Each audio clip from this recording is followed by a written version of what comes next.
Julien Alfred gets a pretty good start. Dina Rasmussen-Smith has got out very quickly alongside her as well, but look at Julien Alfred. In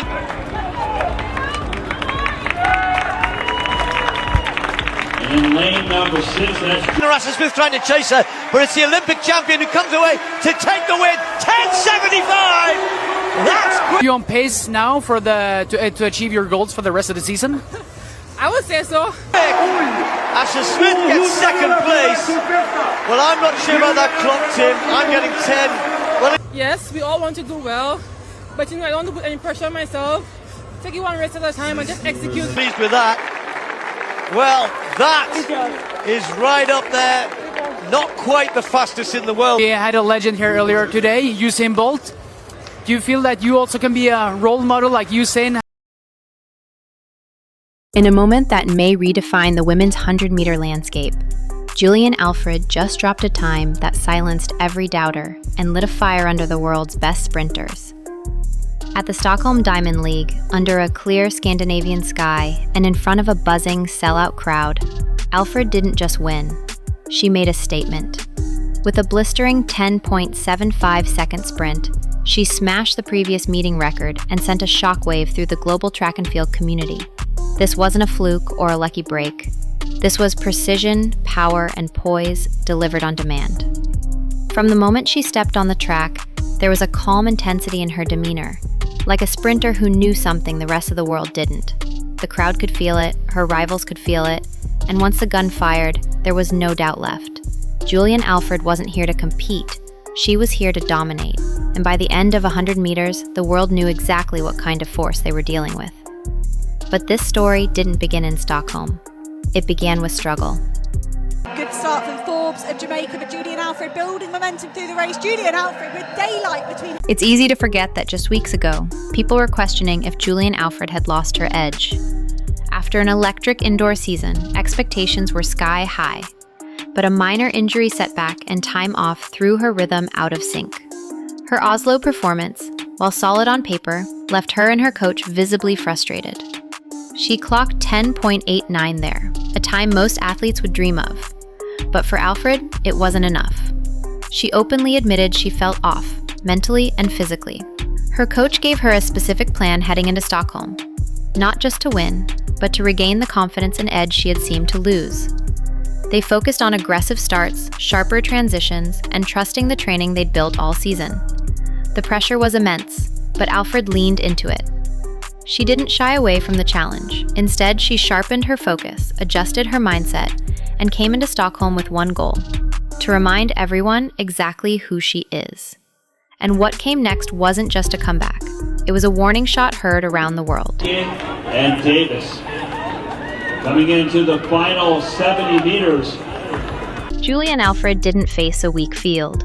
In fact, the Stockholm lineup read like a mini world championship, and any slip-up could have cost her everything. Dina Asher-Smith, a former world champion and one of Europe's most seasoned sprint queens, lined up in lane 4 looking hungry. To lose Smith, always a threat with her explosive start and relentless finish, was dialed in. American star Maya McCoy, now representing Liberia, had been riding a wave of momentum after multiple circuit wins. Even Sweden's Julia Henriksson came in hot, fresh off a personal best.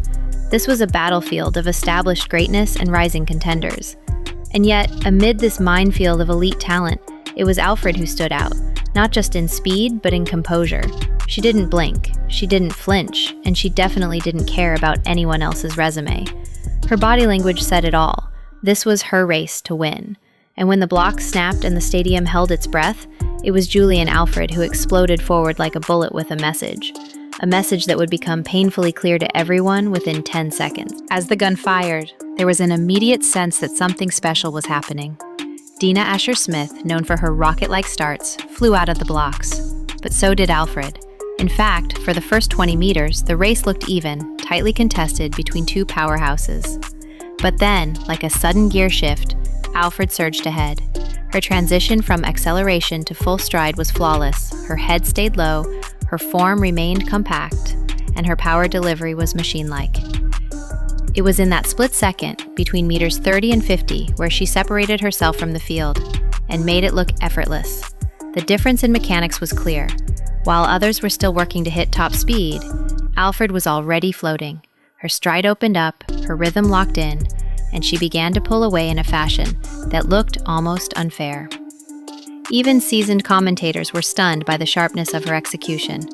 And just like that, in the blink of an eye, the field was chasing shadows. Alfred wasn't racing anymore. She was putting on a clinic. But the true destruction was only beginning. By the time Julien Alfred hit the 70-meter mark, it was no longer a contest. It was a solo performance on a world stage. Her top-end speed was relentless, her mechanics near perfect, and her drive unshaken. Asher Smith and Taylor Smith were still running well, but Alfred was on a different level.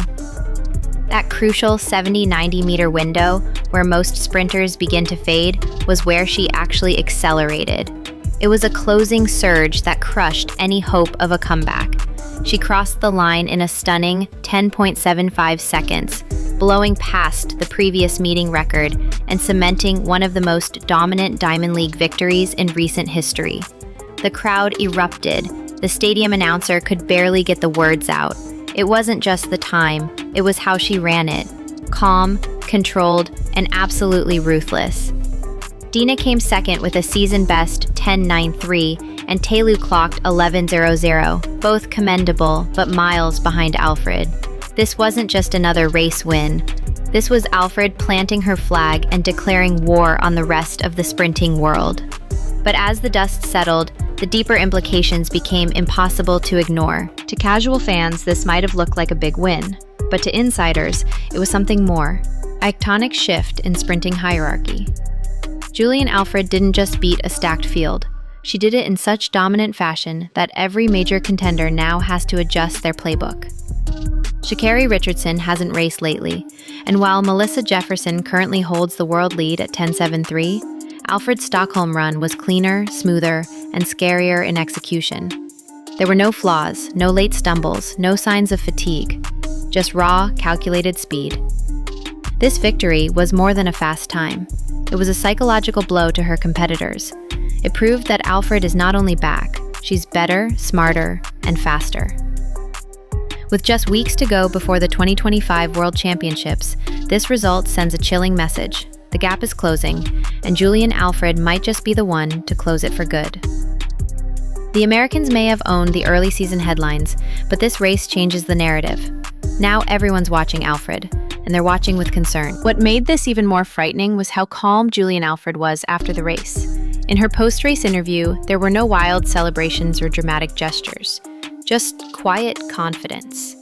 She admitted she had struggled mentally the day before, overthinking her form and letting nerves get in her head.